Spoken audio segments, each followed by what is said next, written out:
Good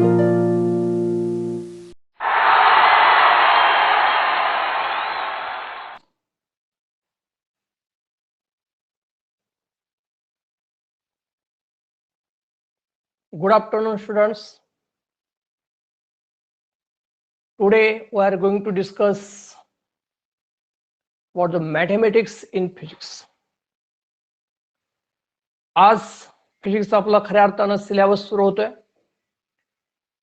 सर्व नीट आणि JEE साठी असणाऱ्या विद्यार्थ्यांचं पुन्हा एकदा हार्दिक स्वागत करतो.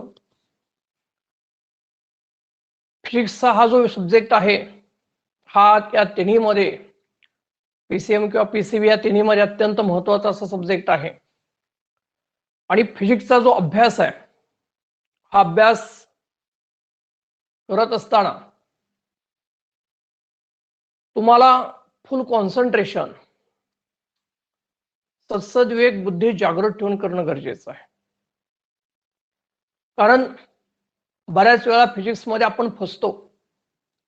सगळ्यात महत्त्वाचं म्हणजे फिजिक्स मध्ये बऱ्यापैकी मॅथमॅटिक्स आहे किंवा मॅथ्सचा आधार घेऊनच फिजिक्स आपण पुढे फिजिक्स मधले जे न्यूमरिकल्स आहेत ते सॉल्व्ह करत असतो. आणि बऱ्याच विद्यार्थ्यांचा प्रॉब्लेम हा थोडासा प्रॉब्लेम असतोय. आणि फिजिक्सची कुठली क्वेश्चन पेपर मे बी नीट असेल, मे बी जेई असेल, जेई मेन असेल, जेई ऍडव्हान्स, तर क्वालिटी क्वेश्चन पेपर ज्याला म्हटलं जातं जे ऍडव्हान्स, या सगळ्यामध्ये मॅथमॅटिक्स इज व्हेरी इम्पॉर्टंट. आणि ज्याला मॅथमॅटिक्सचा हँड आहे त्याला फिजिक्स नक्कीच अवघड जाणार नाही. आणि मग काय काय आहे तुम्हाला फिजिक्स मध्ये, आपल्याला काय काय मॅथमॅटिक्स शिकावं लागणार आहे, ज्याच्यामध्ये फर्स्ट पार्ट येतो तो ट्रिग्नॉमेट्री. ट्रिग्नॉमेट्री तुम्ही शिकलेला आहात, ते जस्ट आपण रिवाइज करणार. त्यानंतर डेरिव्हेटिव्ह आणि इंटिग्रेशन. डेरिव्हेटिव्हला डिफरन्शिएशन असे म्हटलं जातं. तर हे डिफरन्शिएशन नक्की काय आहे, अर्थात डेरिव्हेटिव्ह तुमच्यासाठी नवीन आहे, 10वी पर्यंत तुम्ही डेरिव्हेटिव्ह शिकलेला नाही. त्यानंतर इंटिग्रेशन. हे इंटिग्रेशन आपल्याला फिजिक्स मध्ये बऱ्याच ठिकाणी घ्यावं लागणार आहे. त्यानंतर जॉमेट्रिकल क्वेश्चन, ज्याच्यामध्ये ग्राफ ओरिएंटेड क्वेश्चन्स असतात. मॅक्झिमा, मिनिमा असेल, लाईन असेल, इक्वेशन लाईन असेल, equation of line, slope, Y intercept, circle, circles equation, ellipse, ellipse equation, त्याचे फोसाय, लेटस रेक्टम, पॅराबोला आणि हायपरबोला. अशा सगळ्या हे जे जॉमेट्री आहे ही बऱ्यापैकी जॉमेट्री आपल्या फिजिक्स मध्ये इन्व्हॉल्व्ह झालेली आहे. मुळात कसं आहे, पूर्वी असं काही नव्हतं. कारण कित्येक मॅथमॅटिक्सच्या सायंटिस्टने फिजिक्स मध्ये संशोधन केलेलं आहे. कित्येक फिजिक्सचे सायंटिस्ट मॅथमॅटिक्स मध्ये संशोधन आहे. किंवा फिजिक्स आणि मॅथ्स हे दोन्ही हातात हात घालून एकत्र आहेत, चाललेले आहेत. आणि मग ज्याला मॅथ्स अवघड आहे, ज्याला मॅथ्स हा सब्जेक्ट थोडासा डिफिकल्ट वाटणार आहे, त्याला मग फिजिक्स अवघड जातं.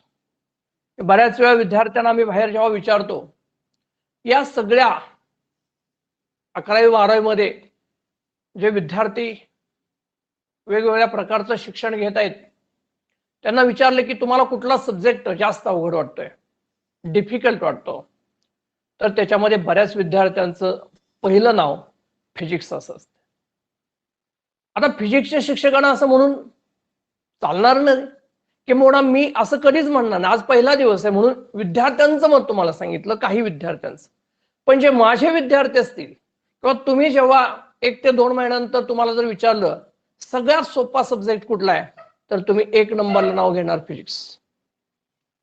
फिजिक्स हा सगळ्या सब्जेक्ट मध्ये एक सोपा सब्जेक्ट असं तुम्ही म्हणणार आहात.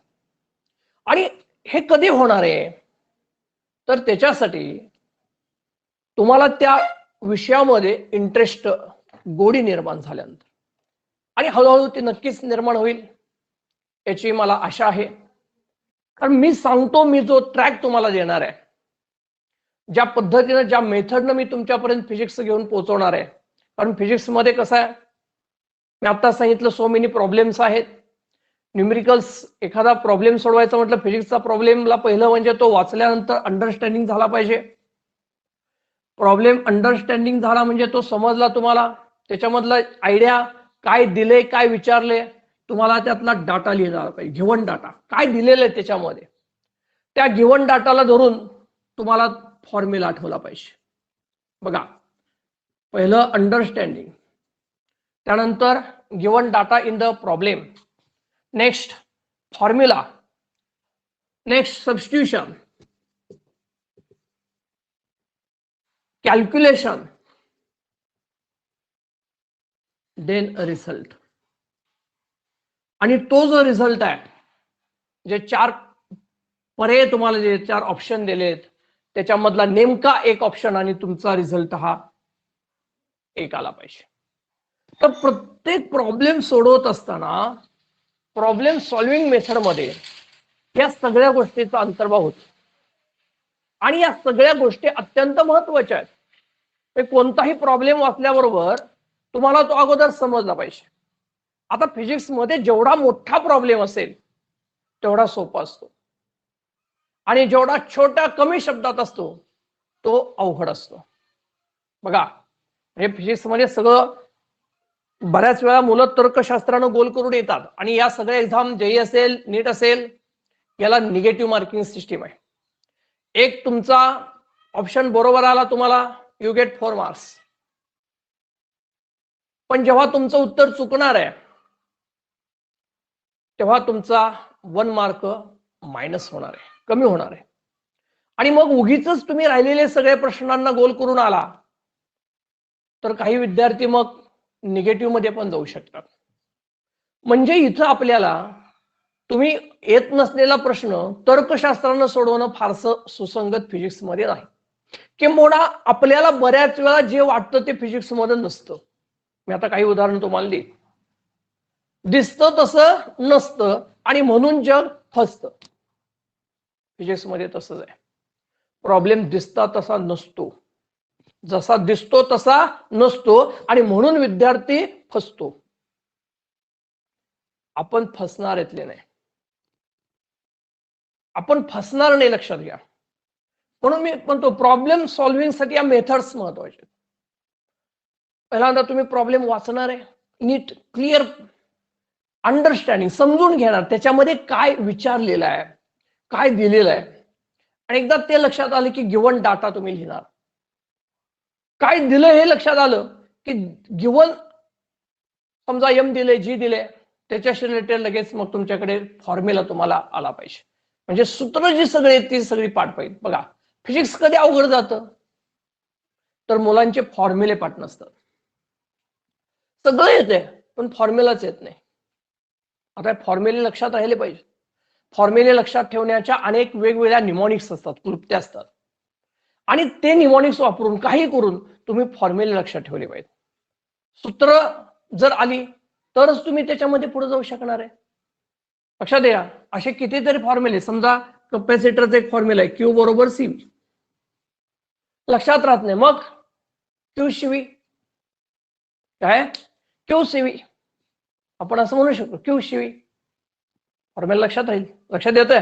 असे अनेक निमॉनिक्स आपण काय करू शकतो याच्यामध्ये यूज करू शकतो. आता असे अनेक मी सांगू शकेल पण तुम्हाला अजून त्यातलं काही माहित नाही, त्यामुळे नुसते सगळे फॉर्म्युले असे निमॉनिक्स सांगून काही करणार आहेत. किंवा आता तुम्हाला केमिस्ट्री शिकायचं आहे, पिरियडिक टेबल पाठ पाहिजे. मग पिरियडिक टेबल मध्ये पहिले 10 एलिमेंट कोणते आहेत लक्षात घ्या. मग ते 10 एलिमेंट लक्षात राहते, हायड्रोजन, हेलियम लक्षात येतं, लिथियम, बोरॉन. तर तुम्हाला त्याच्यासाठी मग काय केलं पाहिजे, एक कुठलं तरी वाक्य लक्षात ठेवलं पाहिजे आणि मग त्याच्याशी रिलेटेड ते निमॉनिक्स त्याला म्हणायचं, एक क्लुप्ती, आणि ती क्लुप्ती लक्षात आली की आपल्याला ते एलिमेंट्स आठवतात.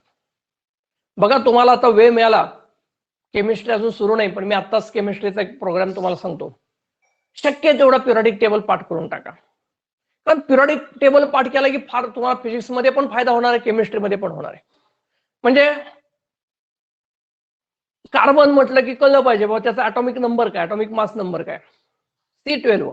कार्बन 12 आलंच पाहिजे. H hydrogen, H11, H12, H13 hydrogen, deuterium, tritium, helium 24. मग हेलियम 2 4 2 नंबरच हेलियम आहे, दोन प्रोटॉन्स आहेत, 2 प्रोटॉन 2 न्यूट्रॉन. लक्षात येतंय का? 2 इलेक्ट्रॉन. म्हणजे न्यूक्लियॉनची संख्या लक्षात येते, इलेक्ट्रॉनची संख्या लक्षात येते, ॲटॉमिक स्ट्रक्चर लक्षात येतं. आणि मग आणि त्याच्यावरूनच बघा सगळ्या प्रॉपर्टी असतात. Chemical property, physical property. लक्षात घ्या, मेटल्स, नॉन मेटल, इन्सुलेटर, मेटॉलॉइड यांचा विचार करत असतात. याच्यापेक्षा बाहेरच आपण काय शिकलोय? आणि हे शिकण्यासाठी हे तुम्हाला वाटत असेल तर तुमचा पिरियडिक टेबल पाठ पाहिजे. पिरियडिक टेबलची सिक्वेन्स लक्षात आली की तुम्हाला ॲटॉमिक नंबर लक्षात राहतो. मग ह्याच्यावरून आपल्याला कित्येक गोष्टी साध्य होतात, सोपं होतं. आणि मग हे त्याच्यासाठी आता वेळ आहे ना, तर या गोष्टी आता करा, जेवढं शक्य आहे तेवढं करा. आता मी आज तुम्हाला बरेचसे फॉर्म्युले द्यायला सुरुवात करणार आहे आणि हे सगळे तुम्हाला रोजच्या रोज पाठ करायचे.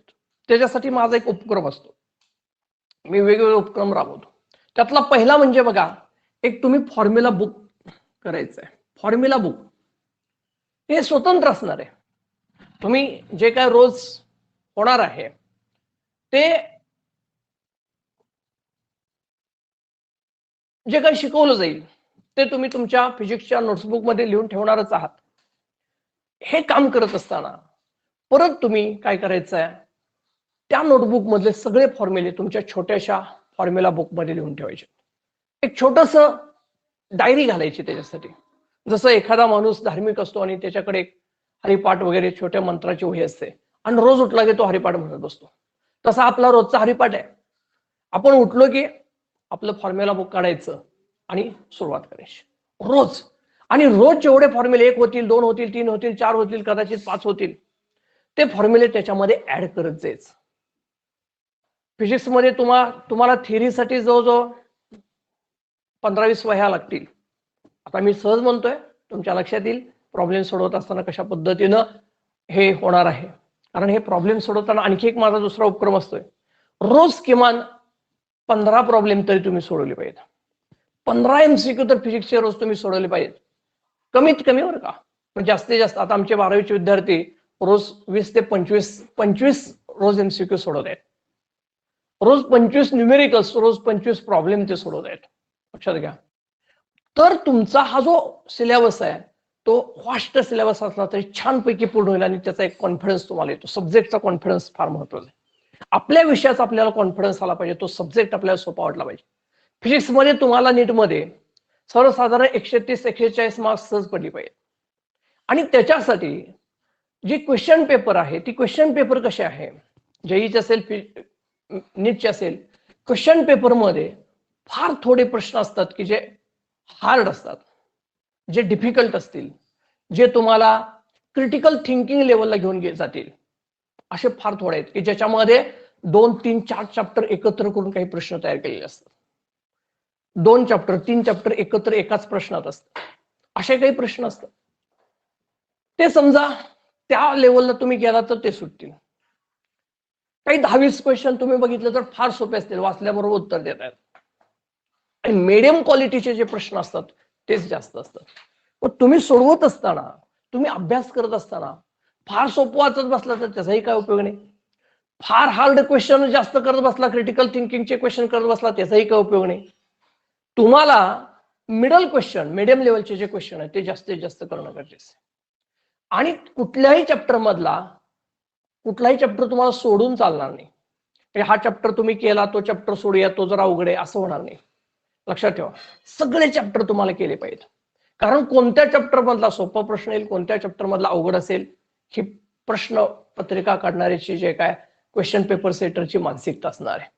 त्याच्या व्यक्तिमत्वाला धरून ते काही निघणार. अर्थात याला काही फारसा क्रायटेरिया नसतोय, त्यामुळं असं होणार नाही. त्यामुळे नीट लक्षात ठेवा की आपल्याला त्या चॅप्टर मधला क्वेश्चन येणार आहे हे नक्की, फक्त कोणत्या चॅप्टर मधला क्रिटिकल असेल, कुठल्या मधला इझी असणार आहे हे आपण सांगू शकणार नाही. त्यामुळे सोडून काही द्यायचं नाही, सगळे चॅप्टर आपल्याला करावं लागणार आहेत. त्यामुळे सगळ्यावर समान कॉन्सन्ट्रेशन आपलं असणं गरजेचं आहे. फॉर्म्युला तर बघा, आजपासून आज तुम्ही छोटीशी डायरी घालायची, सर्वांनी तयार सुरूच करायचं लगे हे काम, की जेवढे फॉर्म्युले होतील ते सगळे फॉर्म्युले त्याच्यामध्ये आपण वेगळे लिहायचे आहेत आणि ते रोज पाठ करायचे. रोज सूत्र एकदा बघायचे, आपले पाठ असतील तरी रोज बघायचं. कारण बघा, सिंहावलोकन हे फिजिक्ससाठी फार गरजेचं आहे. मी शिकवताना आणि शिकवल्यानंतर विद्यार्थ्यांना विचारतो शिकवताना विचारलं any doubt, do you understand this? विद्यार्थी नो डाऊट, क्लिअरली, अगदी छानपैकी आम्हाला समजलेलं आहे, लक्षात आलेलं आहे. शिकवल्यावर पण वाटतं हा हे सोपं आहे, फार सोपं आहे. पण जेव्हा हे जास्त जास्त जास्त होत जातं तेव्हा परत वाटतं यातलं आठवत नाही त्यातलं, कारण परत काय होतं, तुम्ही नवीन नवीन नवीन बघत जाता आणि मग तेवढ्या पुरतं असते. लक्षात घ्या, आपल्या ब्रेनमध्ये 2 प्रकारची मेमरी असते. एक असते व्होलाटाईल मेमरी आणि दुसरी असते परमनंट मेमरी. काही गोष्टी आपल्या अशा असतात ज्या परमनंट मेमरीमध्ये जातात, पण बऱ्याचशा गोष्टी असतात त्या व्होलाटाईल मेमरीमध्ये असतात, म्हणजे लगेच उडून जातात. हे व्हर्च्युअल मेमरी म्हणूया त्याला, की जिथं ते फार काळ राहत नाहीत. किंवा तुम्हाला विचारलं 4 दिवसापूर्वी तुम्ही काय जेवण केलं होतं, लक्षात घ्या. हा ते जर पार्टीच्या ठिकाणी असेल, ते स्पेशल असेल तर तुमच्या लक्षात राहील, पण नेहमीच रोजचं आपण नाही लक्षात ठेवू शकत. लक्षात घ्या, अशा कितीतरी गोष्टी आहेत की तुम्हाला 8 दिवसापूर्वी संध्याकाळी कोण भेटलं होतं, 15 दिवसापूर्वी सकाळी तुम्ही कुठं होता. ह्या गोष्टी आपण मेमरीमध्ये आपल्या लक्षात राहत नाहीत, मेमरीमध्ये राहत नाहीत. म्हणजे या गोष्टी तुमच्या लक्षात राहत नाहीत म्हणजे तुम्ही बुद्धिमान नाही का, असं नाही. लक्षात घ्या, तुमची टॅलेंसी कशी आहे मी आता सांगितले. तुमच्याकडे 2 प्रकारची मेमरी आहे. काही गोष्टी ज्या आपल्याला मनाला भावतात, मनाला लागतात, काही असे प्रसंग आपल्या आयुष्यात घडलेले असतात ते कधीच आपण विसरू शकत नाही. काही आपल्या अशा आवडीच्या गोष्टी असतात, काही इंटरेस्टिंग गोष्टी असतात बघा, ते आपण विसरू शकत नाही. तुम्हाला म्हटलं तुझं नाव काय, एखाद्याने डोकं खाजवायला सुरुवात केली, अरे नाव सांग, अजून थांब, नाव सांग, आठवतोयस, असं होत नाही. असं होतं का कधी, नाही. हे लहानपणापासून ते नाव तुमच्या इतकं बिंबवलं, इतक्या जणांनी घेतलेलं असते, सारखं सारखं ऐकून, आणि ते अगदी लहानपणीच आपलं नाव आपलं पाठ झालेलं आहे. बघा, ज्यावेळेस तुम्हाला कळायला लागले तेव्हा, म्हणजे ह्या ज्या गोष्टी आहेत, तुमचं नाव, वडिलांचं नाव, आडनाव, घरची माहिती, पाहुण्याची, हे जे सगळ्या काही गोष्टी असतील तुमच्या लहानपणापासून, काही गोष्टी आता तुम्हाला पहिली तुम्ही कोण शिकवायला होतं असं म्हटलं तर करणार, पण काही शिक्षक तुमच्या अशा लक्षात राहिले असतील, तुम्ही सांगू शकता ते माझे परफेक्ट टीचर आहेत, आणि मग ते लक्षात राहतात. किंवा काही प्रसंग, घटना घडलेले असतात, एखादी फार आनंददायक घटना असते, तुम्ही काहीतरी चांगली मार्क्स, कुठलं तरी एखादं मेडल घेतलेलं आहे, घरी येऊन आलाय, तुमचं स्वागत त्या पद्धतीने झाले, तुम्ही ते लक्षात राहतं. पण तुमचं कुणाबरोबर तरी किरकोळ भांडण झाले असतं, तुम्ही त्याला सोडून दिला, विसरलेलं असतं. म्हणजे काही गोष्टी स्मरणात कायमच्या राहतात आणि काही विस्मरणात जातात. मग विस्मरण होणं हे चांगलं का वाईट, लक्षात घ्या मित्रांनो, विस्मरण हे चांगलं आहे. जर विस्मरणच नसतं झालं, जर विसरूनच गेलं नसतं, तर जन्म झाल्यापासून आजपर्यंत प्रत्येक सेकंदाला, प्रत्येक क्षणाक्षणाला घडलेल्या सगळ्या घटना जर मेमरीमध्ये ठेवायच्या म्हटलं तर आपली मेमरी चिप आपली तेवढी पुरणार सुद्धा नाही. म्हणजे काही गोष्टी आपण काय करतो, आपोआप विसरून जातो. आता हे मी इथं कशासाठी सांगतोय, तर फिजिक्समध्ये असं आहे.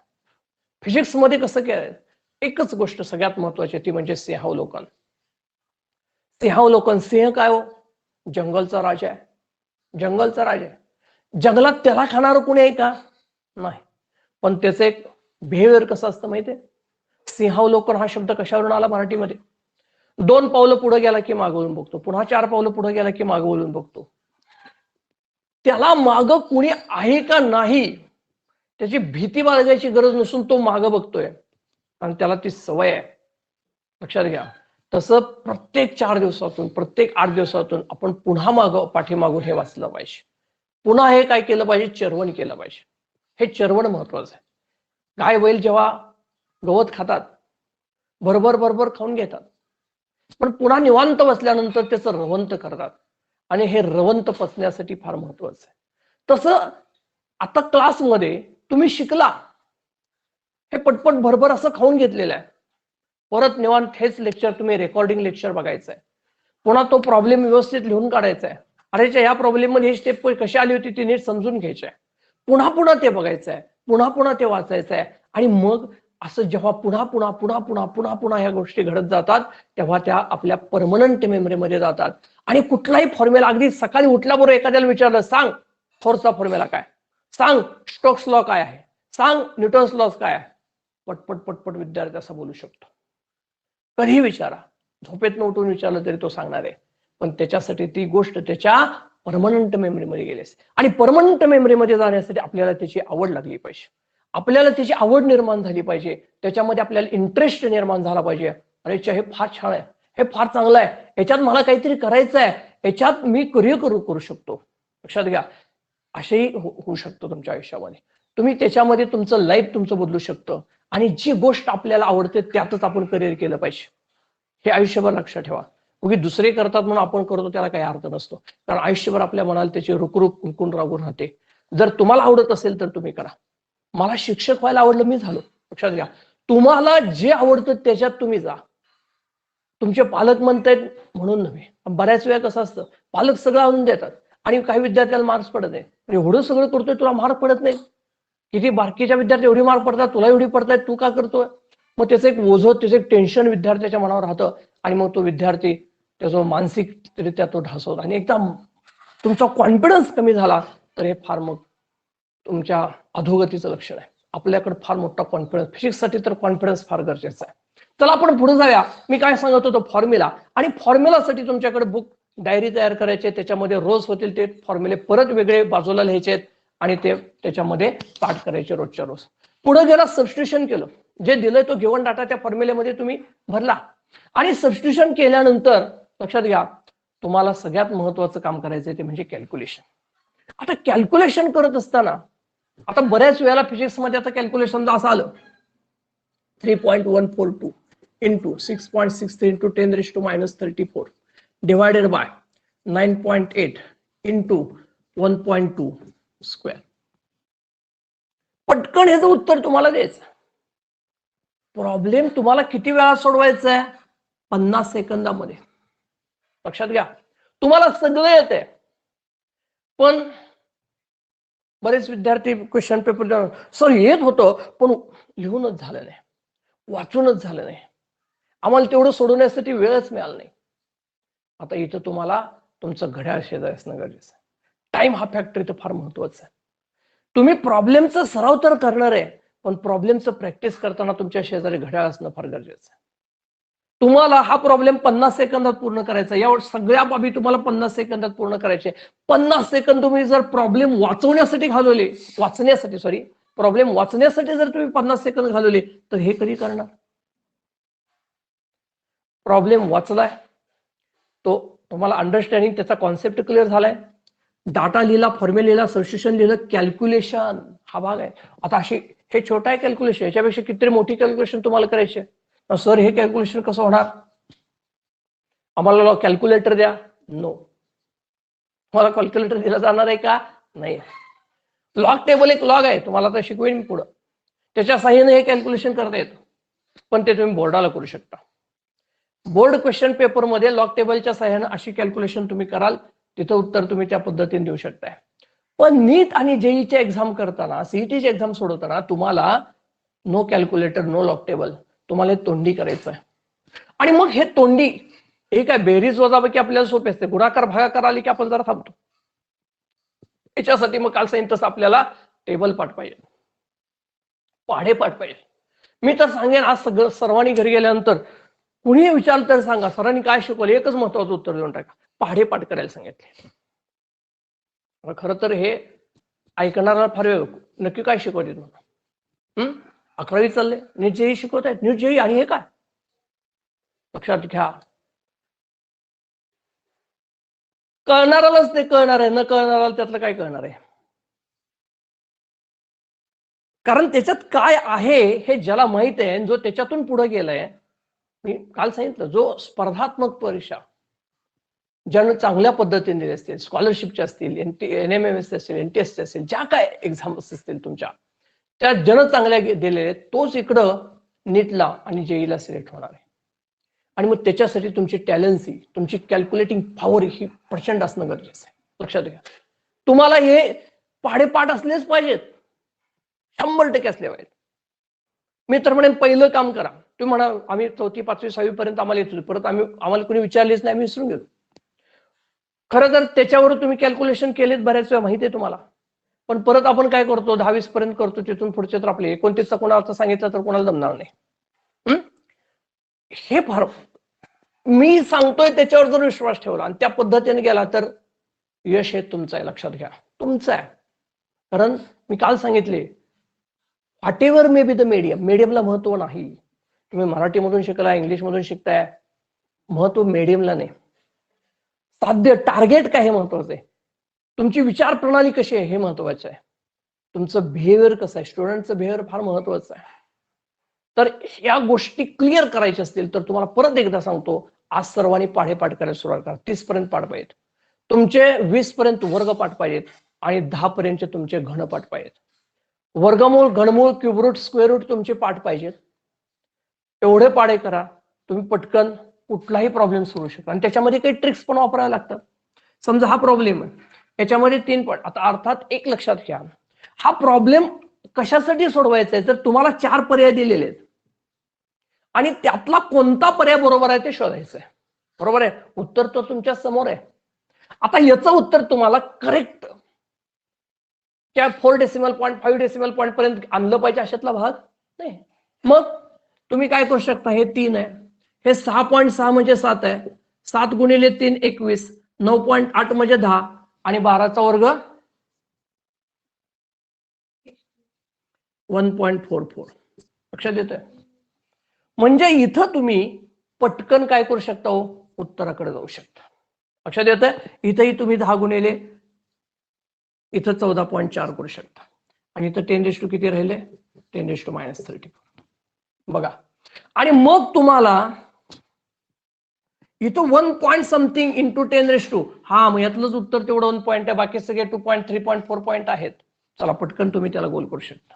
म्हणजे उत्तरापर्यंत जायची गरज नाही. लक्षात घ्या, काही ट्रिक्स असतात त्याच्यामध्ये आणि त्या ट्रिक्स आपल्याला जमणं गरजेचं आहे.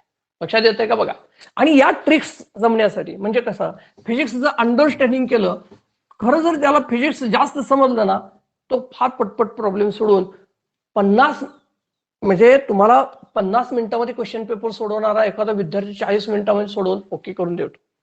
असे होऊ शकतं, फक्त त्याच्याकडे नॉलेज पाहिजे. एक साधं सांगतो तुम्हाला, तुम्ही 10वी पर्यंत शिकलाय रेजिस्टन्स इन पॅरलल आणि रेजिस्टन्स इन सिरीज, शिकलाय का? बघा, R1 R2 R1 R2 R3. आता रेजिस्टन्स म्हणजे रोध. रेजिस्टन्स म्हणजे काय, रोध. समजा एखाद्याला गडबड वाटली, आता काही वेळेस मी थोडस, एक मला सवय आहे, भरभर बोलतोय मी, अजून तुम्हाला हळूहळू ही फ्रिक्वेन्सी आपली तुमची माझी मॅच झाली की तुमच्या हे लक्षात येईल. पहिले 1-2 लेक्चरला तुम्हाला तसं वाटेल, आणि समजा एखादं पटकन झालं असं वाटलं तर तुम्ही रिपीट करायला सांगा किंवा परत ते लेक्चर परत बघायचं, तुमच्यासाठी भरपूर वेळ आहे, परत एकदा ते तुम्ही हे करू शकताय. आता मी काय सांगतोय, रेजिस्टन्स रोध जो करंटला, विद्युत धारेला विरोध करतो, आणि हा जो रेजिस्टन्स आहे तो सिरीज किंवा पॅरलल मध्ये, तर सिरीज मध्ये असेल तर रिझल्टंट कसा करतात, तर R1 plus R2 plus R3 म्हणजे बेरीज करू. पण जर पॅरलल मध्ये असेल तर पॅरलल मध्ये आरपीचा फॉर्म्युला काय असतो बघा, 1/RP is equal to 1/R1 plus 1/R2 plus 1/R3 अशा पद्धतीने. पण नंबर ऑफ रेजिस्टन्स जर तुम्हाला पॅरलल मध्ये दिले असतील तर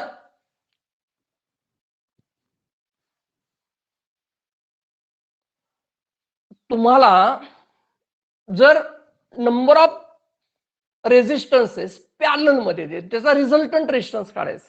लक्षात घ्या, म्हणजे समजा 3 रेजिस्टन्स इथं दिले आहे, 2 ओमचा, इथं आहे 4 ओमचा, इथं आहे 6 ओमचा.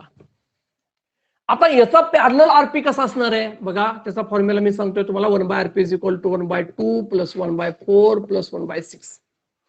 लक्षात येतंय? आता हे तुम्हाला सोडवायचं आहे, मग तुम्हाला एलसीएम काढावं लागेल, 4 6 2 हे सगळं करून उत्तर काढून मग त्याचा रेसिप्रोकल घेऊन परत तुम्हाला आरपी काढायचं. बरोबर आहे? 3 दिले तर एवढं आहे. समजा 4 दिले तर इथं परत 1/8 आहे, परत 1/10 आहे, लक्षात घ्या 1/12 आहे, अशा पद्धतीने पुढे. आणि तुम्हाला काय त्याच्यामध्ये रेजिस्टन्स दिलेले आहेत. जेव्हा अनेक रेजिस्टन्स असे पॅरलल मध्ये वेगवेगळ्या व्हॅल्यूचे दिले असतात आणि रिझल्टंट रेजिस्टन्स विचारला जातो, तेव्हा एक गंमत असते बऱ्याचशा क्वेश्चन मध्ये. काय हे माहित पाहिजे विद्यार्थ्यांना की पॅरलल कॉम्बिनेशन मध्ये रिझल्टंट हा नेहमी कमी येतो. जे जोडले त्याच्यापेक्षा कमी होतो. समजा 4 ओहमचे 2 रेजिस्टन्स आपण जोडले तर रिझल्टंट येणार 2 ओहम. कारण बघा 1/4 + 1/4 किती येणार आहे 2/4. 2/4 झाला 1/RP म्हणजे RP किती झाला 4/2 म्हणजे 2. म्हणजे 2 समान 4 ओहमचे जोडले तर उत्तर येईल 2 ओहम. समजा अशा अनेक रेजिस्टन्स जोडलेले आहेत. बघा गंमत तुम्हाला सांगतो. सो मेनी रेजिस्टन्स जोडलेले आहेत आणि त्यांच्या व्हॅल्यूज बघा कशा आहेत. 1/2 + 1/4 + 1/6 आता सांगितलं 1/8 + 1/10 + 1/12 आणि त्यांचा रिझल्टंट काढायचा आहे. वेळ लागणार आहे.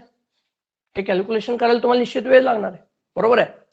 पण बऱ्याच वेळेला 99% काय असतं त्याच्यामध्ये उत्तर दिले असते. काय दिलंय 1.2 3.4 5.2 4.3 ओहम. हे 4 ऑप्शन आहेत. 1 2 3 4. What is the correct answer. आता करेक्ट आन्सर काय तर एक लक्षात घ्यायचंय जेव्हा अनेक रेजिस्टन्स सिरीज मध्ये हे पॅरलल मध्ये जोडले असतात तेव्हा रिझल्टंट हा त्याच्यामध्ये जो लहान आहे त्याच्यापेक्षा कमी येतो.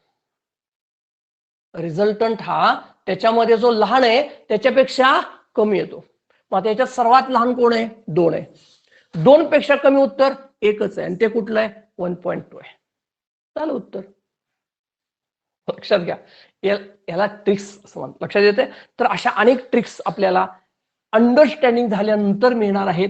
हळूहळू तुमच्या ते लक्षात येईल आणि काही 2-3 चॅप्टर मधले प्रश्न असतात जिथे अॅनालॉजी तुम्हाला यूज करावी लागते. फिजिक्स मध्ये सगळ्यात महत्वाचं शास्त्र तुम्हाला मी सांगेन कंपॅरिझन.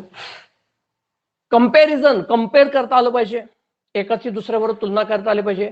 रस्त्यानं जर 2 व्यक्ती चालल्या तर आपण पटकन कंपेअर करतो. एक बुटका आहे, एक उंच आहे, एक जाड आहे, एक सरपातळ आहे, लक्षात एक गोरा एक काळा आहे. तसं फिजिक्स मध्ये अनेक फिजिकल क्वांटिटीचा अभ्यास आपण करत असतो आणि या फिजिकल क्वांटिटी मधलं साम्य त्याच्यामधला समवाय त्याच्यामधली अॅनालॉजी जर तुमच्या लक्षात आली तर तुम्हाला एवढं फिजिक्स एवढं करता येतं. फिजिक्सचा तुम्हाला रिव्हिजन करण्यासाठी जर 18 तास 12 ते 18 तास तुम्हाला लागत असतील तर तेच रिव्हिजन तुम्ही एका विशिष्ट अँगल मधून केला. एक तुमच्याकडे जर पॉझिटिव्ह ऍटिट्यूड ठेवून जर तुम्ही टेक्निक वापरलं आणि त्या टेक्निक जर तुम्ही फिजिक्सचा रिव्हिजन करायला बसला तर 2 तासामध्ये सगळं फिजिक्स रिवाइज होऊन जाईल. फक्त त्याच्यासाठी आपल्याला त्या पद्धतीनं कारण अनेक गोष्टी एकमेकावर अवलंबून असणार आहेत. ग्रॅव्हिटेशन ज्याला येतं त्याला इलेक्ट्रोस्टॅटिक्स येतं. इलेक्ट्रोस्टॅटिक्स येतं त्याला मॅग्नेटिझम येतं. म्हणजे एकावर 2 चॅप्टर फ्री. जसं मॉलमध्ये बघा गेल्यानंतर मॉलमध्ये लोक काय बघतात कशावर काय फ्री आहे. एका गुलाबजामच्या पॅकेटवर 2 पॅकेट फ्री. मग आपण लगेच घेतो. एकावर 2 फ्री एकावर 3 फ्री. लक्षात येते. तसे फिजिक्स मध्ये पण भरपूर फ्री आहे. एका चॅप्टरवर 2 चॅप्टर फ्री. एका फॉर्म्युल्यावर 5 फॉर्म्युले फ्री. हा आता मी हे कधी सांगणार तुम्हाला सगळं शिकत गेल्यानंतर बऱ्यापैकी तुम्ही पुढे गेल्यानंतर सांगणार आहे. पण तुम्हाला नंतर लक्षात येईल की बरंच एकसारखंच आहे. बरंचसं साम्य आहे.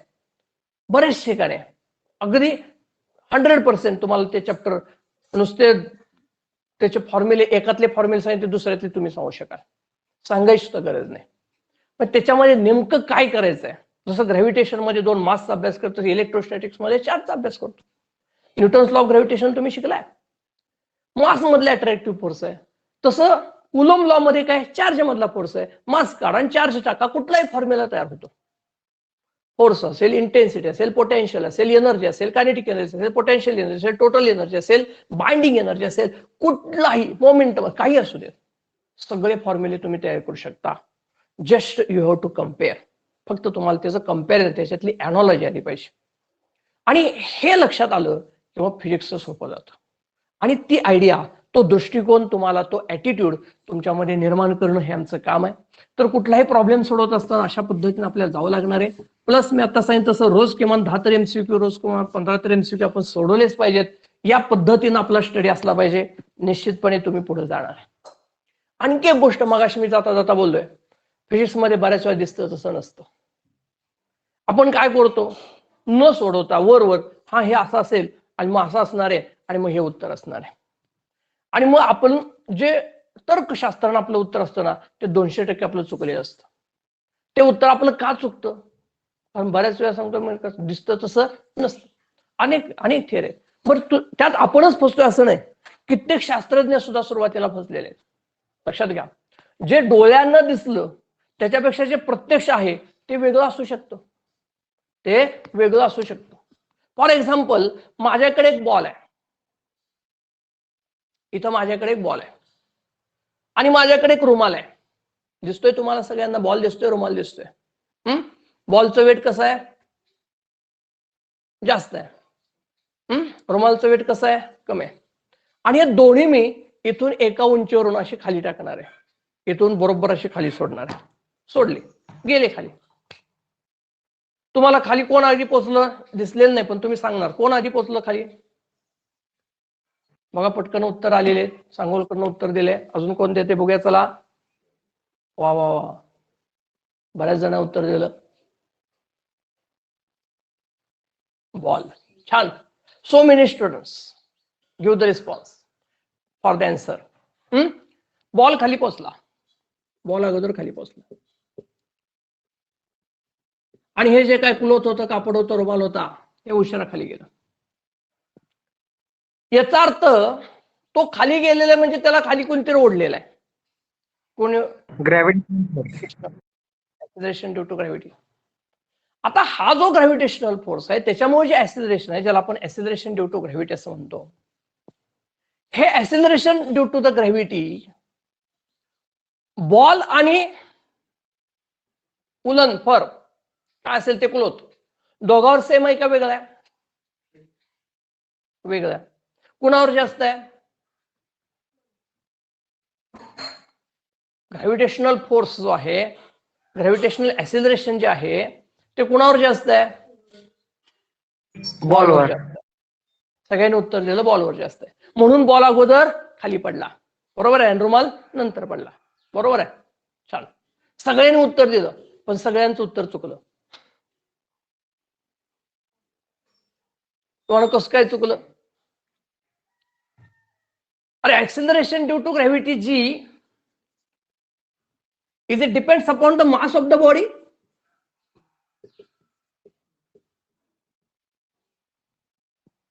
जी हा मासवर अवलंबून आहे का? मग बघूया. ज्याचं मास जास्त आहे त्याच्यावर जास्त आहे, मास कमी आहे त्याच्यावर कमी आहे, म्हणून ते जास्त खाली गेलं. It is independent on the mass of the body. पण अरिस्टॉटलनं हा प्रयोग केला आणि ते सांगितलं काय? Acceleration due to gravity depends upon the mass of the body. आणि ज्याचं मास जास्त आहे त्याच्यावर ऍक्सिलरेशन जास्त आहे, म्हणून बॉल खाली पडला अगोदर. तुम्ही जसं सांगितलं तसं शास्त्रज्ञांनी सुद्धा सांगितलं होतं. आणि तुम्ही मला शास्त्र आम्ही शास्त्र हो, तुम्ही सुद्धा शास्त्रज्ञ होऊ शकता. हे दिसतं तसं आहे हो, पण हे चुकीचं काय? लक्षात घ्या, या ठिकाणी खरं तर दोघे खाली येत असताना दोघांवर जे ऍक्सिलरेशन ड्यू टू ग्रॅव्हिटी जे आहे ना ते सेम आहे. कारण जीचा खरा फॉर्म्युला काय माहितीये तुम्हाला? पुढे आपण शिकूया. GM upon r square. तुम्ही सुद्धा शिकलाय 10वी मध्ये ग्रॅव्हिटेशन, तुम्हाला पहिल्याच चॅप्टर मध्ये झाले. G depends upon gravitational constant. G depends upon mass of the earth. लक्षात घ्या, g depends upon the radius of the earth. G is independent on the mass of the body.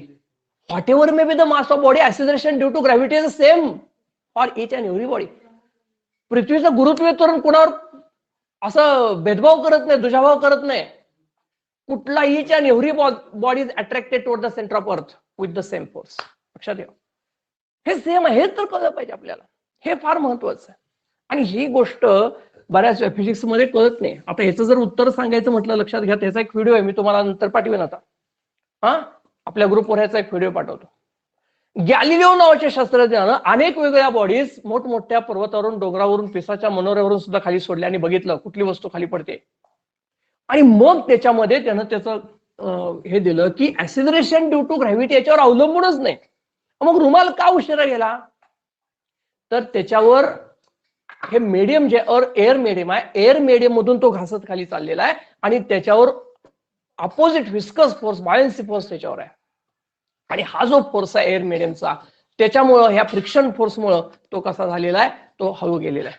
पण जर तुम्ही vacuum create केलं, लक्षात घ्या, vacuum create केलं आणि व्हॅक्युम क्रिएट करून जर दोन्ही सोडले एका वेळी खाली, तर एक छानपैकी व्हिडिओ हा तुम्हाला मी पाठवतो. एक पीस आहे, पीस साधं पक्षाचं पीस आणि एक मेटलचा बॉल आहे. दोन्ही ऍट अ टाइम खाली पोहोचतायत. दोन्ही ऍट अ टाइम खाली पोहोचतात. कोण आधी कोण नंतर असं नाहीच आहे. दोन्ही एकाच वेळी इथं पोहोचतील. लक्षात घ्या, कारण दोघांवर ऍक्सिलरेशन ड्यू टू ग्रॅव्हिटी हे कसं आहे, सेम आहे. Both reach at the same time. लक्षात येतंय, कारण acceleration due to gravity same. म्हणजे इथं फरक झाला तो एअर मुळे झालाय, मीडियम मुळे झालाय. लक्षात घ्या. मग आता बघा, फसला ना तुम्ही सगळे 100%. कुणी असं म्हटलं नाही both reach at the same time. लक्षात येतं. तर याच आपल्याला दिसतं तसं नाही, याच्यात काहीतरी वेगळेपण आहे. हे वेगळेपण फार महत्वाचं आहे, ते आपल्या लक्षात आलं पाहिजे. हे ज्याच्या लक्षात येतं, म्हणजे फिजिक्सच्या दृष्टिकोनातून प्रत्येक एक लक्षात घ्या, फिजिक्स म्हणजे काय फार वेगळं नाही. आपल्या जीवनात आपण रोजच्या व्यवहारामध्ये आपल्याला जे लागते ते फिजिक्स आहे. बघा, गाडी चालवायला कुणाला आवडत नाही. आता तुम्ही तर 11वीला गेलाय ना, 11वीला. आता गेलो आपण, कॉलेज कुमार झाले. मग टू व्हीलर असेल, फोर व्हीलर तर अजून जास्त आवडीचे.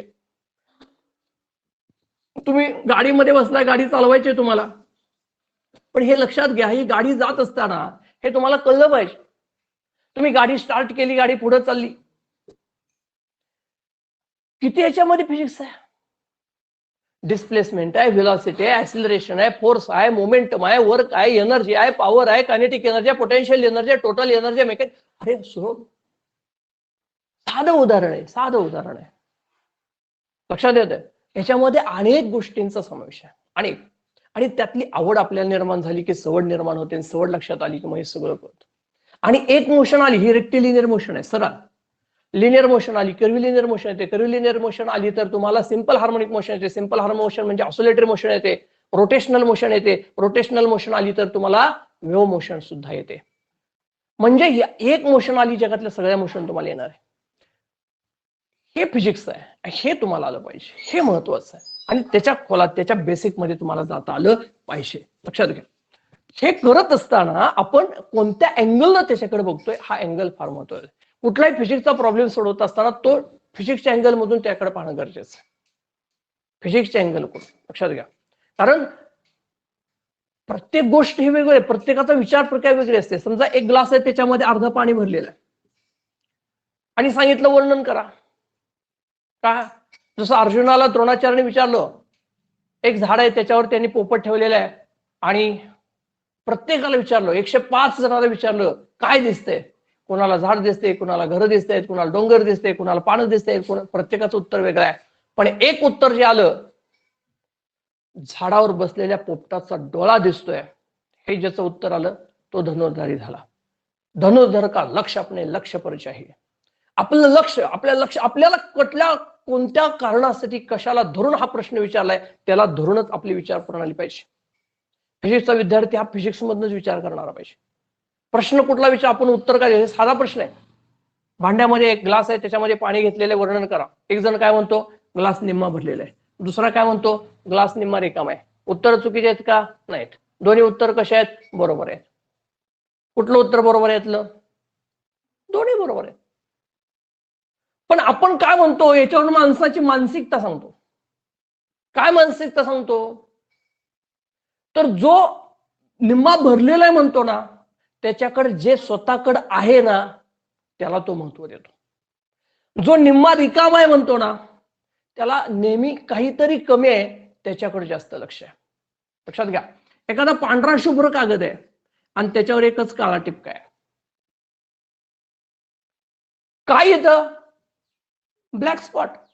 काय, ब्लॅक स्पॉट. आणि एवढा मोठा, त्याच्या कितीतरी पट मोठा पांढरा शुभ्र कागद आहे, त्याकडे लक्ष नाही आपलं.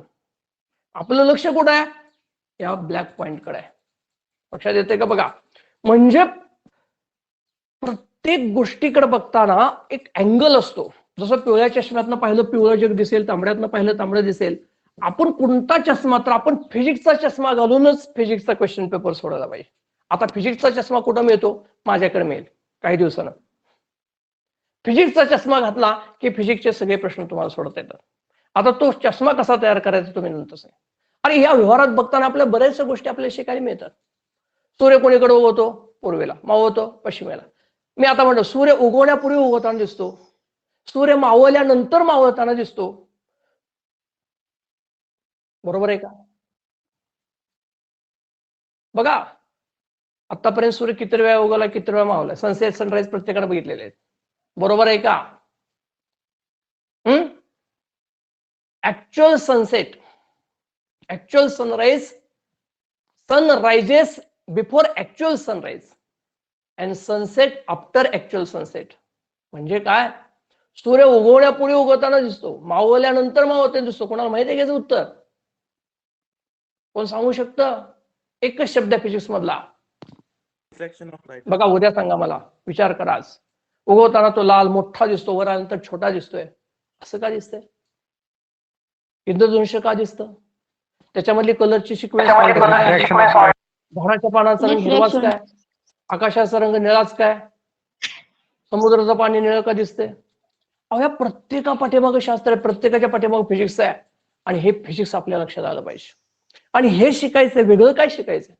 आपल्या सभोवताली ज्या घटना घडत आहेत त्या का घडतात, त्याच्या पाठीमागचं नेमकं सायन्स काय हे कळलं. आपल्याकडे सायंटिफिक ऍटिट्यूड, शास्त्रीय दृष्टिकोन निर्माण करणं हे शिक्षकाचं काम आहे. आणि ते जर तुम्हाला कळालं, ते जर तुम्हाला आलं, तर फिजिक्स सारखा सोपा सब्जेक्ट दुसऱ्या जगात कुठलाच तुम्हाला वाटणार नाही. लक्षात ठेवा.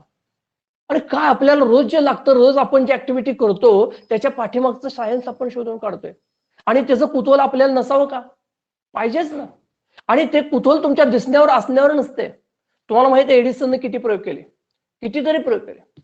अहो, या बल्बसाठी आपल्याला बटन दाबला की लाईट लगेच लागते. काय लाईट आहे? लाईट कशी जाते? How light travels from one point to another? What is exact nature of the light? What is exact nature of the light?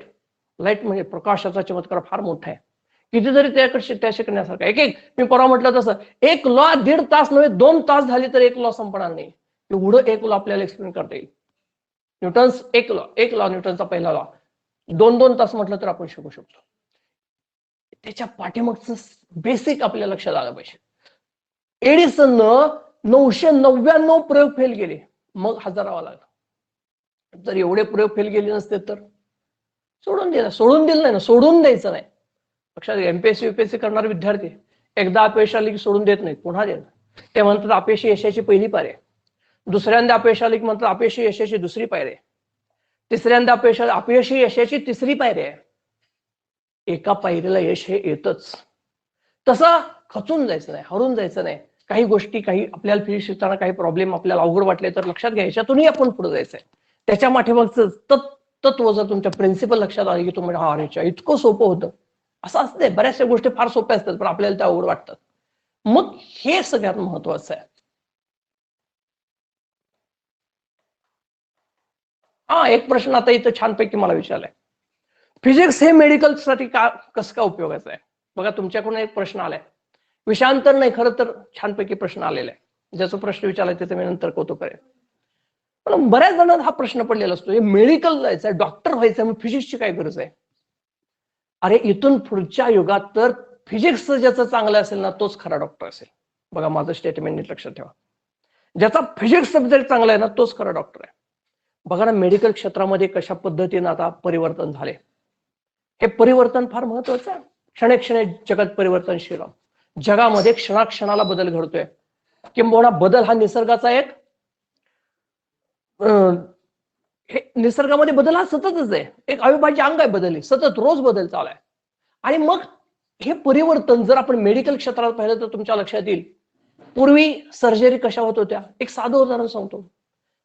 एक साधं ऑपरेशन असेल तर बरं मोठं त्याला छेद द्यायचा, त्याच्यामध्ये मग जाऊन तिथपर्यंत जाऊन त्या हाताने ऑपरेशन करायचं, त्या व्यक्तीला त्रास व्हायचा, मग 15-15 दिवस ती व्यक्ती त्या हॉस्पिटलमध्ये असायची.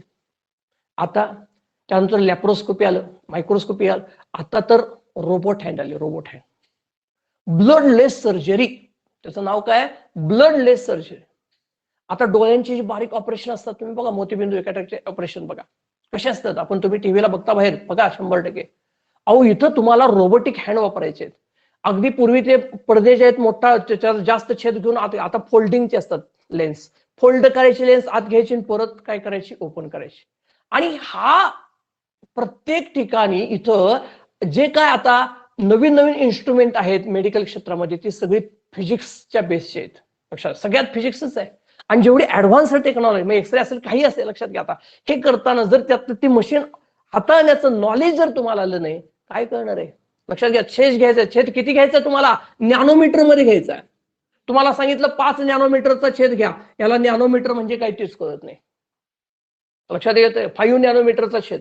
आता 5 नॅनोमीटर 5 × 10⁻⁹ मीटर. लक्षात घ्या. म्हणजे 1/1/9 एवढा मीटरचा तो लहान भाग आहे. तुम्हाला त्या इन्स्ट्रुमेंट हाताळायचं ना त्याचा आधी लिस्ट काउंट माहित पाहिजे. त्याचा लिस्ट काउंट माहित पाहिजे. त्याच्या साधी आपल्याकडे जी पट्टी असते ना पट्टी त्याचा लिस्ट काउंट तुम्हाला माहित आहे का? कोण सांगेल? मेजरमेंटला जे कंपास पिरेड छोटीशी पट्टी तुम्ही वापरता त्याचा लिस्ट काउंट किती आहे? त्याच्या साह्याने आपण कमीत कमी किती मोजतो? मिलीमीटर.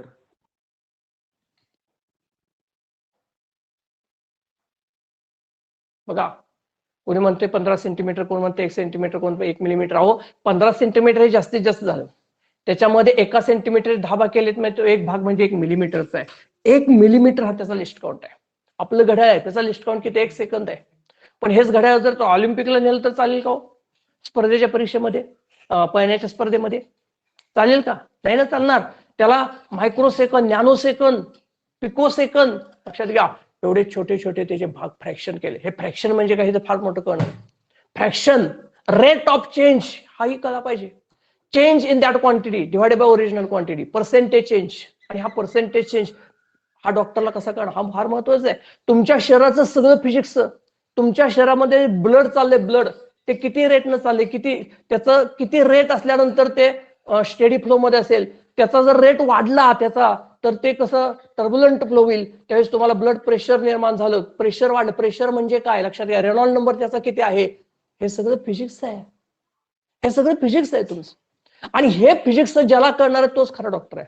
इथून पुढच्या काळामध्ये ज्याचा फिजिक्स चांगला असेल तोच डॉक्टर चांगला असणार. लक्षात घ्या. कारण हे ऍडव्हान्स्ड टेक्नॉलॉजीची मग जे जुने डॉक्टर आहेत त्यांना ही नवीन नवीन हाताळता येत नाहीत. लक्षात घ्या. आपण आपल्या क्षेत्रात बऱ्याच वेळा बघतो ज्याला जुना कॉम्प्युटर येतो त्याला नवीन जमत नाही. तुम्हाला एक साधं उदाहरण सांगतो. तुम्ही घड्याळ बघितले, घड्याळ वॉच जुनी घड्याळ बघा स्प्रिंगची अशी घड्याळ आहेत. ते घड्याळ त्याचे जे पार्ट्स काढले तर इतक्या हजारो पार्ट त्याच्यामध्ये छोटे छोटे जोडलेले असते, तयार केले असते. पूर्वीचे जर तुम्ही टीव्ही बघितले तर टीव्ही कसे होते, असं बॉक्स दिसायचं आणि त्याच्या पाठीमागे असं असायचं. बघितलेत का हो? याच्यामध्ये कॅथोड रे ट्यूब म्हणतात. कॅथोड रे ट्यूब याच्यामध्ये एक कॅथोड रे असतो तो असा फिरतो स्क्रीनवर. झेडनेचं कोटिंग असतं त्याच्यामध्ये असा लाईट बाहेर पडतो आणि आपल्याला ते स्क्रीन दिसतो. आता सगळं एलईडी आलं, एलसीडी आलं. ज्यांना हे टीव्ही दुरुस्त करता येतं त्यांना आत्ताचे टीव्ही दुरुस्त करता येत नाही. त्यानं जर ऍडव्हान्स टेक्नॉलॉजीत नाही बदल केला त्याला काय कळत नाही. बघा ज्याला हे घड्याळ त्या दुरुस्त करता येतात नवीन घड्याळ काय कळत नाही. कारण तेच ज्याला जुन्या गाड्या दुरुस्त करता येतात, जुन्या गाड्या ऑटोमोबाईल कुठल्याही क्षेत्रात जा, आता नवीन गाड्या नवीन टेक्नॉलॉजी सारखी बदलते. तो बदल त्यांना लक्षात घेतला तर ते त्याला जमणार आहे. आणि हा बदल आपल्याला आला पाहिजे आणि तो बदल त्याच्यासाठी फिजिक्स आलं पाहिजे. Physics is a very important. Physics हा अत्यंत फिजिक्सचा विद्यार्थ्याने मी शिस्तप्रिय असतो आणि तो परफेक्ट असतो. लक्षात घ्या. फिजिक्स हे काय ढोबळमानाचं शास्त्र नाही. केमिस्ट्री हे ढोबळमानाचं शास्त्र आहे, मी पटवून देईन बऱ्याच ठिकाणी. कारण मास म्हणजे मास आणि वेट म्हणजे वेट हे फिजिक्स मध्ये असते. लक्षात ठेवा. मास म्हटलं की केजी, वेट म्हणजे केजी नाही, वेट इज द फोर्स हा न्यूटन मध्येच पाहिजे. हे तुम्ही केमिस्ट्रीमध्ये गेला वेटला पण केजी म्हणायचं, मासला पण केजी म्हणायचं असं नाही. फिजिक्स मध्ये तंतोतंत नेमकेपणाला फार महत्व आहे. लक्षात ठेवा. आणि त्याच्यामध्ये परफेक्टनेस तुमच्याकडे निर्माण झाला पाहिजे आणि ते सगळ्यात महत्वाचं आहे. आणि त्याच्यासाठी तुम्हाला त्याच्या डीप मध्ये जाता आलं पाहिजे आणि म्हणून फिजिक्स फार गरजेचं आहे. आणि लक्षात घ्या नुसतं तसं नसतं. त्याचं एक उदाहरण अजून एक सांगतो तुम्हाला बऱ्याच वेळा असेल.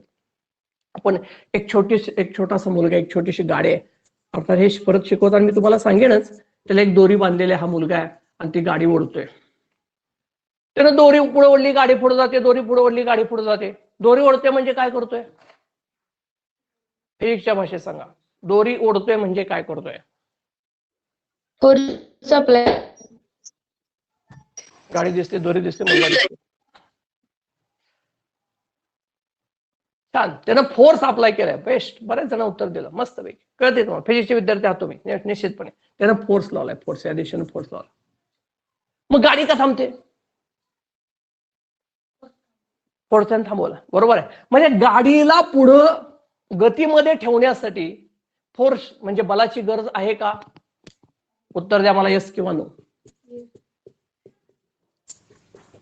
Is force is required to keep the vehicle in motion? What is your answer? Is force is required to keep the body in motion? चला चला सगळ्यांनी उत्तर द्यायचं. बऱ्यापैकी उत्तर आले. चला बघूया बघूया, चला मला.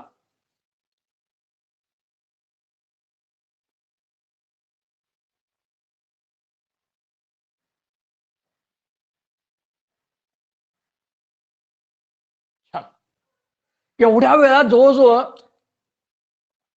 सगळ्या विद्यार्थ्यांनी जॉईन झालेल्या उत्तर दिले येस किंवा हो. काय? गाडीला गतीमध्ये ठेवण्यासाठी बलाची गरज आहे. Force is required to keep that vehicle in motion. बरोबर आहे. एखाद्या पदार्थाला गतीमध्ये ठेवण्यासाठी बलाची गरज असते का, असा मी प्रश्न विचारला. तुम्ही सगळ्यांनी येस असं उत्तर दिलं. आणि मग मी आता तुम्हाला सांगतो तुमचं उत्तर रॉंग आहे, फॉल्स आहे. तुम्ही चुकलाय. पदार्थाला गतीमध्ये ठेवण्यासाठी बलाची गरज लागत नाही. No force is required to keep the body in motion. No force is required to keep the body in motion. हो, बरोबर आहे. तुम्हाला पटणार नाही, कारण पुन्हा मी म्हणतो दिसतं तसं बाळांनो. म्हणून तर फिजिक्स शिकायचं असतंय. काय? म्हणून तर फिजिक्स शिकायचं असतंय. तुम्हाला प्रश्न पडेल, हे कसं काय? अरे तुम्हीच नाही, अरिस्टॉटलनं सुद्धा हेच उत्तर दिलं. अरिस्टॉटल सुद्धा हेच म्हणला, force is required to keep the body in motion. Force is required to keep the body in motion. एवढा मोठा अरिस्टॉटल, तोही काय म्हणला? पदार्थाला गतीमध्ये ठेवण्यासाठी बलाची गरज असते. पण हे अरिस्टॉटलचं स्टेटमेंट नंतर अरिस्टॉटल पॉलिसी झालं. अरिस्टॉटल पॉलिसी म्हणजे काय? अरिस्टॉटलचं चुकीचं स्टेटमेंट. लक्षात घ्या, चूक झाली ती. पदार्थाला गतीमध्ये ठेवण्यासाठी बलाची गरज लागत नाही. गतीमध्ये राहणं हा पदार्थाचा गुणधर्म आहे. No force required to keep the body in motion. अहो मग न्यूटनचा पहिला लॉ तुम्हाला समजलाच नाही. मी कालच सांगितलं होतं. ज्यांनी येस उत्तर दिलं त्या सगळ्यांनी लक्षात ठेवा, आम्हाला न्यूटन्स लॉ कळाला नाही, आम्हाला न्यूटन्स लॉज ऑफ मोशन समजलेले नाहीत. तुम्ही सांगू शकताय, no doubt, any inanimate body continues in state of rest or state of uniform motion along the straight line unless it is acted upon by external unbalanced force. कोणतंही बाह्य संतुलित बरे कार्य नसताना अचल अवस्थेत असणारे अचल अवस्थेत राहते. एक समान वेगाने एका सरळ दिशेने चालेल, त्याच वेगात त्याच दिशेत राहील. सांगू शकाल तुम्ही, पण तुम्हाला त्यातलं फिजिक्स नाही कळलं. तुम्हाला त्यातलं फिजिक्स कळलं नाही, हे लक्षात घ्या. का समजलं नाही? काय याच्यातलं फिजिक्स? मी नाही आता सांगणार तुम्हाला, कारण त्याच्यासाठी तुम्हाला वाट बघावी लागेल न्यूटन्स लॉज ऑफ मोशनची. बरोबर आहे. तुम्हाला यातलं नक्कीच कुतूहल वाटणार आहे. कुतूहल हे वाटलं पाहिजे माझं. आणि जेव्हा आपल्याला वाटतं ना, माझ्याकडे गंमत आहे, काय गंमत आहे, मी आता नाही सांगणार, ते सरप्राईज आहे. ते काय सरप्राईज आहे. पण तुम्ही सरप्राईज किती? 8 वाजता रात्री. मग तुम्ही रात्री 8 पर्यंत वाट बघत बसता, आता काय येते, आता काय येते. एखादी मालिका बघता, आपल्या उद्या काय होईल, उद्या काय होईल. आपल्याला वाटतं उद्याचा भाग आजच बघायला मिळावा, पण बघायला मिळतो का? नाही मिळत. तुम्हाला वाटेल आपल्याला आत्ता समजावं, नाही. त्याच्यासाठी मग तुम्ही त्याच्यात जा, वेळ तुम्ही स्वतः बघा. आणि हे जेव्हा आपल्याला कळतं तेव्हा आपल्याला एक दिशा मिळते, आणि आपण त्याच्यात केव्हा आपण या स्टेटला पोहोचले आपल्याला समजत नाही. आणि हे कळालं की तो फिजिक्सचा विद्यार्थी झाला. खरं तर मी काय बोलतोय, किती बोलतोय असं मला वाटायला लागले, कारण मी इथं हेडिंग टाकले मॅथेमॅटिक्स इन फिजिक्स. अजून मॅथेमॅटिक्स इन फिजिक्स काय आहेत? अजून ते तसंच दिसतंय, फक्त वरचं वेलकम दिसतंय. अजून गेट मधून आम्ही आत गेलोच नाही. फिजिक्स मधलं मॅथेमॅटिक्स नेमकं काय आम्हाला कळलेलं नाही. फक्त मी त्याच्यामधले वेगवेगळे कंपार्टमेंट सांगितली. आपल्याला ट्रिग्नोमेट्री शिकायचंय, आपल्याला डेरिव्हेटिव्ह शिकायचं आहे, आपल्याला इंटिग्रेशन शिकायचं आहे. ठीक आहे, उद्या आपण ट्रिग्नॉमेट्रीला सुरुवात करूया, कारण ते तुम्हाला झाले. आणि जे झालंय, जे माहीत आहे तिकडून जे माहीत नाही तिकडे जाणं म्हणजे ज्ञान, वेगळं काही नाही. जे माहीत आहे त्याचा उपयोग करायचा आणि जे माहीत नाही ते शोधून काढायचं आहे.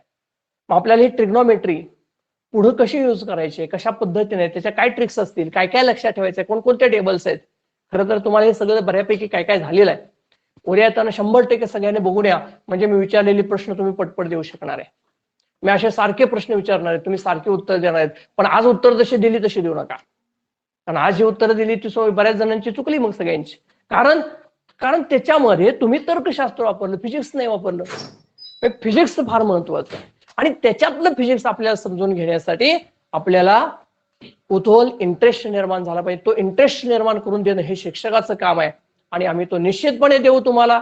निश्चितपणे मी तुम्हाला तुमचा सांगेन की तुम्हाला कधी आम्ही कमी पडणार नाही. आणि तुम्ही प्रत्येक जण म्हणणार आहे फिजिक्स असो, केमिस्ट्री असो, बायो असो, मॅथ्स मध्ये आता सगळ्यात सोपाचा सब्जेक्ट कुठला आहे तर तो फिजिक्स आहे. आणि हे उत्तर तुमचं असणार आहे, फक्त त्याच्यासाठी थोडासा वेळ द्यायचा आहे. मी सांगतोय तेवढंच करायचं, ज्यादा काही करायची गरज नाही. एक विश्वास ठेवायचा एका ठिकाणी, नाहीतर तुम्ही जर धरसोड होते यातलं थोडं बघणार, तिकड थोडं बघणार, तिकड थोडं बघणार. Better know nothing than half know many things. काय better know nothing than half know many things. अर्धवट ज्ञान हे ज्ञान नसलेल्या माणसापेक्षाही घातक आहे, लक्षात घ्या. म्हणजे ज्ञान एकतर नसलेलं बरं आणि असलं तर परिपूर्ण असावं, अर्धवट ज्ञान नसावं. लक्षात येते का बघा. एडिसननं जीवनामध्ये अनेक अनेक वेगवेगळे त्याला प्रसंगाला तोंड द्यावं लागलं. एकदा एका ठिकाणी म्हणजे त्याची परिस्थिती फार बिकट झाली होती आणि त्याचे कपडे वगैरे असे वेगळे होते. असा वेड्यासारखा बऱ्याच वेड्यासारखा फिरत होता. फिरत फिरत एका ठिकाणी चालला असता, एका ठिकाणी त्याला एका मोठ्या कंपनीच्या बाहेर फार मोठी गर्दी दिसली. तर सगळे ते कंपनीचेच लोक होते. त्या गर्दीतून त्यानं आत बघितलं तर आत एक मशीन होतं आणि ते मशीन जे आहे त्या मशीनवर सगळे काहीतरी प्रयोग करत होते, खोलाखोली करत होते. सुरुवातीला पाहिलं तिथे मोठमोठे बाहेरचे लोक कुठले तरी आलेले होते आणि ते मशीन खोलण्याचा प्रयत्न करत होते, पण त्यांना ते कुठून खोलायचंय, कसं खोलायचंय, ते कसे पार्ट्स वेगळे करायचे ते लक्षात येत नव्हतं. कारण ते वेगळ्या टेक्नॉलॉजीचं होतं, वेगळ्या टेक्नॉलॉजीचं वेगळं एक इंजिन त्यांनी मिळवलं होतं आणि ते त्यांना ते खोलायचं होतं, ते त्यांना वेगळं करायचं होतं. सगळे लोक त्यांचे ते बघितलं, कुणाला जमत नाही. परत त्यांचे जे कर्मचारी आहेत त्यांना बोलवलं, कुणाला जमते का बघा, कुणाला जमलं नाही. बाहेरचे मागवलेले माणसं होते त्यांना जमलं नाही.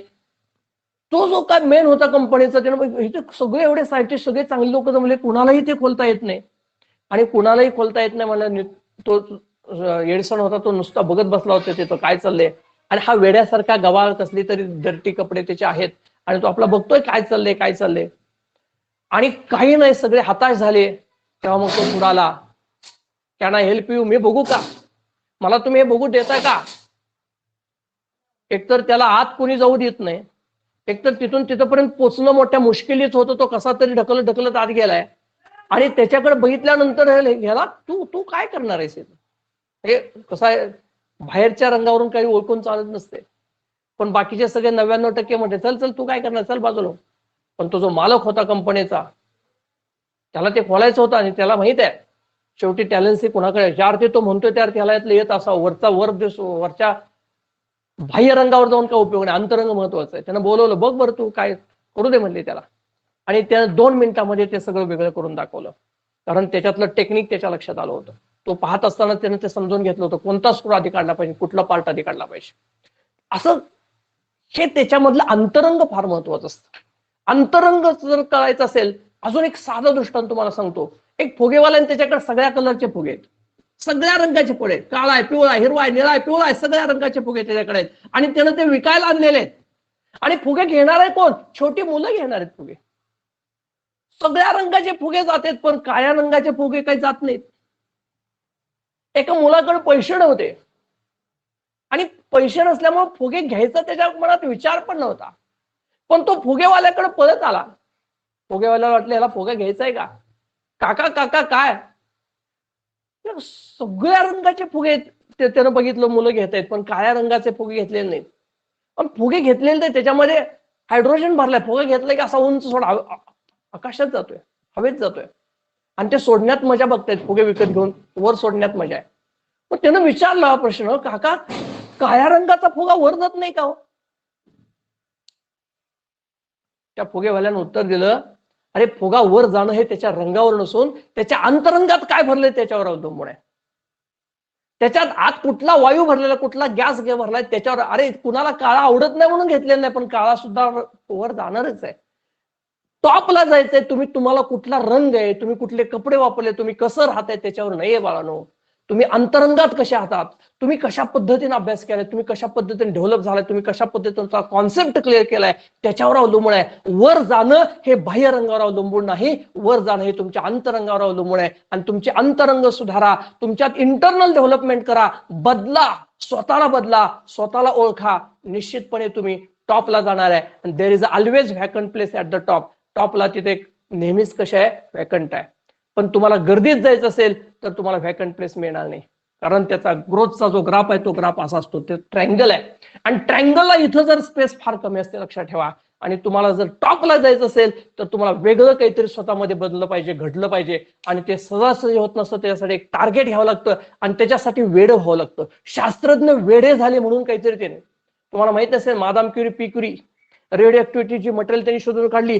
डोंगरावर जाऊन कित्येक टन माती त्यांनी त्याच्यामध्ये बायफर्गेशन करतात, अगदी मिली मायक्रोग्रॅम मध्ये सबस्टन्स शोधून काढले. आणि हे रेडिओ ऍक्टिव्ह सबस्टन्सेस शोधण्यासाठी त्यांनी कित्येक स्वतःचे आयुष्य, काही शास्त्रज्ञांनी स्वतःचं आयुष्य घालवलं, लक्षात ठेवा, स्वतःचं लाईफ त्याच्यासाठी घेतलं. तेव्हा कुठेतरी त्यांची नावं आपण आजपर्यंत घेतो, नोबेल पारितोषिक त्यांचे मिळाले. आपल्याला काहीतरी जगात चॅलेंजिंग करायचं असेल तर आत्ता बदला, हीच वेळ आहे. Now or never. आज ठरवा, आम्ही सांगतो त्या पद्धतीने जा, निश्चितपणे यश तुमचंच आहे. Okay, bye, good day, thanks.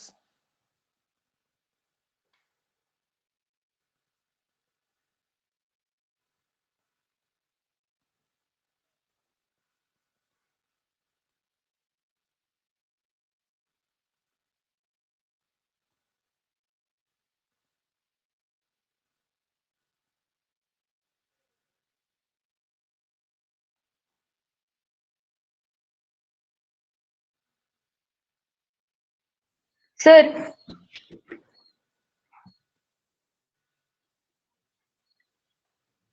Sir